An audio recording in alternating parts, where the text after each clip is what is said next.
Pov, tahimik na isipan sa gitna ng maingay na bansa. Sa bawat pagmulat ng mata, may tanong akong hindi mawala. Talaga bang kulang ang yaman ng bansa? O sobra lang ang kasakiman? Hindi ako politiko. Hindi ako eksperto.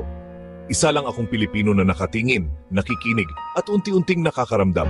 Nakikita ko ang sipag ng mga kababayan ko, mga nagtatayo ng negosyo, nagbabaka sakali, walang tulog pero may pangarap. Kung kaya nating magsikap ng tapat. Bakit may ilan na tila nakakalimot kapag nasa posisyon? Pero natutunan ko ito. Ang korupsyon ay hindi lang problema ng gobyerno, kundi ng konsensya. Nagsisimula ito sa maliliit na desisyon, sa pagtimbang ng ako lang naman to kontra para sa lahat. At kung gano'n ang ugat ng sakit, siguro tayo rin ang gamot.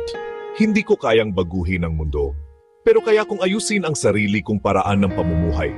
Kaya kong maging tapat sa negosyo. Kaya kong pumili ng tama. Kaya kung umakto kahit walang pumapalakpak. Aral ko sa pagtingin sa isyong ito. Kung walang integridad ang tao, walang direksyon ang bansa. At kung may isang Pilipinong nagsimula sa tama, may libu-libong susunod. Kaya hindi ako galit. Hindi ako natatakot. Ako ay umaasa sa araw na ang serbisyo ay tunay at ang lider ay hindi mataas, kundi tao rin kasama nating umaangat.